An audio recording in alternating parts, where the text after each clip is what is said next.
a patient. It's a young patient that was liver transplanted, received a liver transplantation for a pediatric disease several years ago, and then he came to be seen by me because of the what we call transition. So he grew up, and so I've been following that young patient after the transplantation. And since he was very clever and he was very much into also the idea to have academic, let's say, position, I was supporting him in going into medical school, and he did. And then he qualified with beautiful marks, and now is also performing the School of Specialization. And really, for me, it's amazing, since I've been trying to stimulate much more the young patient with the liver transplantation, which is sometimes an issue for education, for training, for schooling, to do that, and he really succeeded. So for me, it's fantastic.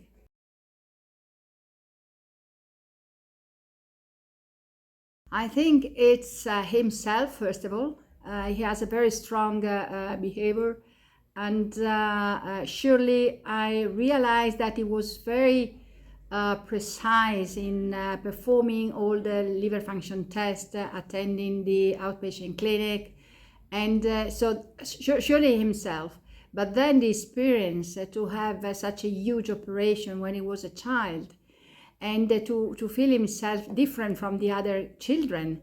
And then when he became adolescent, from the other adolescents without solid organ transplantation. So I think he became strong because of that, and he wanted to understand much better about the liver disease and the reason why he was transplanted. And so I told him that the only way to better understand it, to become a medical doctor. And that was the suggestion, the advice, and really surely the family, surely the group of friends. But I believe that was the relationship that we created, and the aim that he had in his mind since the beginning of his story, to do something more, to have a better knowledge about his liver disease and other friends' liver disease.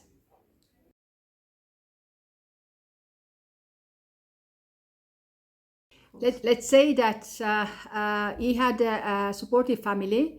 When he was transplanted, he had a very good group of pediatricians looking after him, very high standard group of this unit. So that surely made a difference when you move from the pediatric into the adulthood, in particular this transition for transplantation, which is not easy.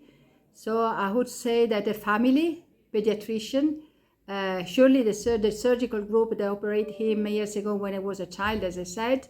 And then, I'm not saying that our group, but in some way, we after the transition, we really wanted to have, it was one of the first patients that experienced this transition from pediatric world into the adulthood. And I think it's been quite lucky in finding then a nice group of friends.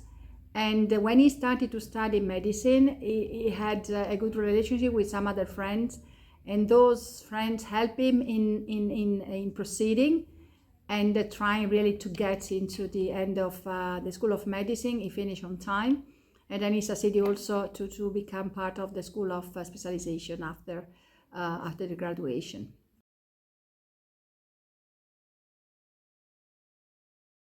We need to develop a better knowledge about the risk related to the development of liver disease.